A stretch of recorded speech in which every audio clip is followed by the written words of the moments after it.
Boa tarde a todos. Nós somos estagiárias do Licom LET em inglês.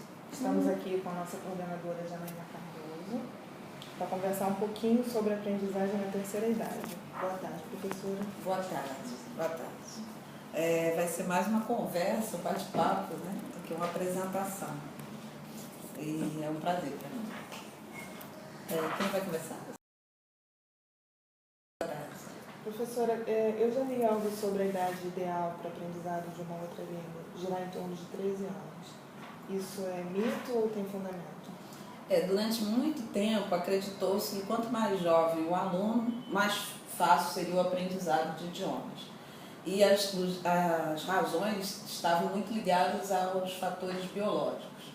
Então, acreditava-se que depois de uma certa faixa etária, que seria antes da puberdade, né, um pouco antes da puberdade, o cérebro não teria condições mais de se desenvolver. Nós chamamos essa teoria de teoria do período crítico. Mas, por quê? Porque a criança, em geral, também tinha aquela questão da parte do aparelho fonador. Ela tem mais facilidade para desenvolver a parte fonológica do que o adulto. O adulto já vai estar com o aparelho formado. Mas, atualmente, já se alterou muito essa ideia. Nós fizemos mais pesquisas e foi descoberto que o cérebro ele não para de se desenvolver, né? É o caso que a gente chama de plasticidade cerebral. Explica pra gente um pouquinho sobre a plasticidade cerebral. Não vai ter muito tempo para explicar mesmo. Mas basicamente é isso que eu acabei de dizer. O cérebro ele está em constante transformação. Então ele vai poder se desenvolver durante toda a nossa vida. E a gente vai poder aprender também durante toda a vida. São criados, os neurônios podem ser desenvolvidos, na realidade adaptados, né? E também criar sinapses, né? Entre as ligações entre os neurônios também são feitas ao longo de toda a vida. Vai depender aí dos estímulos que se dá ao cérebro. Professora, e que tipos de memórias existem? Bom, essa pergunta, em geral, quando se faz, está se pensando naquela memória no sentido mais antigo, né? Que a gente fazia aquela divisão, memória de curto prazo, longo prazo, e que era a gente chamava a visão de multi-armazéns, desculpa, como se fosse um armazém. Agora nós já mudamos um pouco essa visão, né? Na realidade, nós continua a fazer essa divisão, sendo que a memória de curto prazo ela ganhou mais destaque e ela agora nós chamamos de memória de trabalho. No passado era sensorial, memória de curto prazo e memória de longo prazo. Atualmente, essa memória de curto prazo está sendo vista como memória de trabalho e está ganhando uma visão mais construtivista dela, de construção.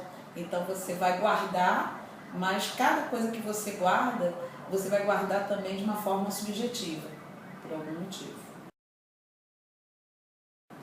E existe diferença entre a memória na terceira idade e do jovem?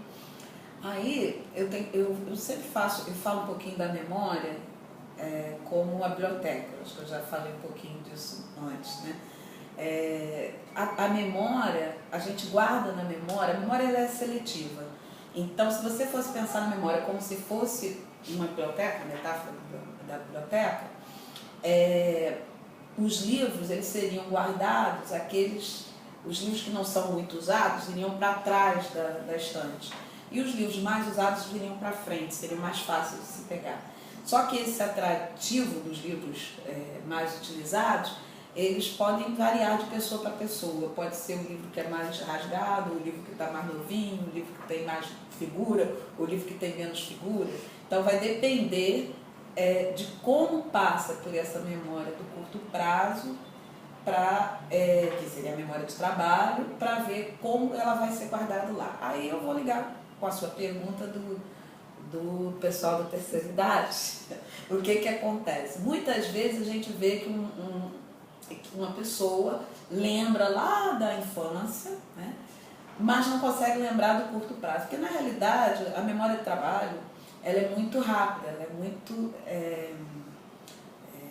como eu vou dizer, ela passa um período bem estreito. Então, para guardar, para passar desse memória de trabalho para memória de longo prazo, é preciso a gente criar ligações afetivas, é preciso ter importância para aquela pessoa, é uma questão subjetiva. Então, às vezes, o idoso, ele tem muito mais aquela memória daquele período que foi um período importante para ele, do que, de repente, aquele diálogo que você quer que ele lembre e ele não consegue lembrar. Tá?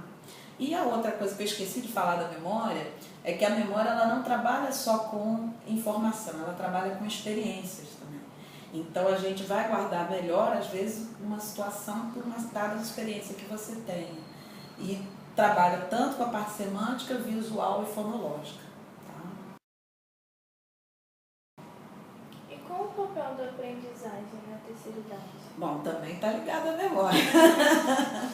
É porque atualmente já se chegou assim, à conclusão que quanto mais se estuda, quanto mais se aprende, quanto mais se usa o cérebro, mais desenvolve a plasticidade e fica mais fácil guardá-la naquela memória.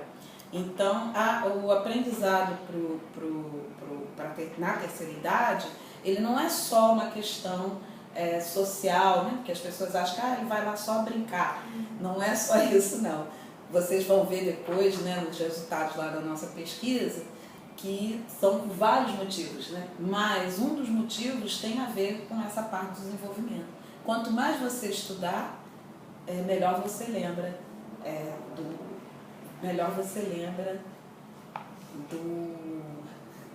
desculpa. Melhor você tem essa parte de lembrança do que você está aprendendo. Então também é um bom exercício para a mente. Né? E vocês vão ver nas respostas lá da nossa apresentação que eles sabem disso, eles têm consciência disso. Aquele aluno que continua lendo, continua estudando, ele consegue pegar melhor do que aquele que parou de estudar. Qual a melhor metodologia para ser aplicada nessa idade? Bom, a resposta, eu te diria a mesma resposta que eu dou para todas as idades. Eu acho que vai depender do aluno, do grupo de alunos. Eu acredito na análise de necessidades. Eu acho que é muito importante a gente fazer uma análise, quem são esses alunos, e por isso que é a nossa pesquisa, que vocês vão apresentar daqui a pouco, eu acho essencial. E aí desenvolver o material, escolher o material, que no nosso caso nós até adotamos né, de acordo com essas necessidades. Então a análise de necessidades eu acho que é vital para se entender. Agora, não tem problema, a gente trabalha muito com a parte comunicativa, porque no nosso grupo, você sabe, eles querem viajar, querem conversar com os parentes no exterior. Então a gente está trabalhando muito a oralidade e a parte de usando a abordagem comunicativa, mas não precisa necessariamente ser isso. Eu acho que vai depender dos grupos. E isso não é só para a terceira idade, eu acho que é para todas as idades. Professora, boa tarde. Eu queria saber também como equacionar o problema dos alunos que não querem deixar o curso quando acabam os níveis, né? Bom, isso aí é uma pergunta difícil de responder. Mas eu acho que a gente vai ter que responder em grupo. Não vai ser eu ou só vocês. Eu acho que a nossa ideia é conversar com os alunos, conversar com a UNAT, conversar com o Instituto de Letras, a coordenação também do próprio projeto do LET, né? Eu acho que, e vocês, estagiárias, né, os que são as professoras, para a gente ver como que a gente pode equacionar isso, principalmente na língua inglesa, né, que nós estamos agora com 2 turmas de nível 4. Então, eu acho que é isso. Bom, então, gente, em outras palavras, né, terminando aí a nossa apresentação, nossa conversa, eu acho que a motivação é super importante, essa parte afetiva é super importante. Ela está relacionada com a memória, ela está relacionada com essa parte de plasticidade também cerebral, é a parte afetiva. Então, independentemente da idade, o que vai mover no aprendizado é essa parte de motivação. Então, nós, professores, né, nós temos que tentar trabalhar da melhor forma possível com os nossos alunos da terceira idade ou de qualquer outra idade e fazê-los gostar de aprender inglês. Eu acho que esse é o fator mais importante. Obrigada a vocês e boa apresentação.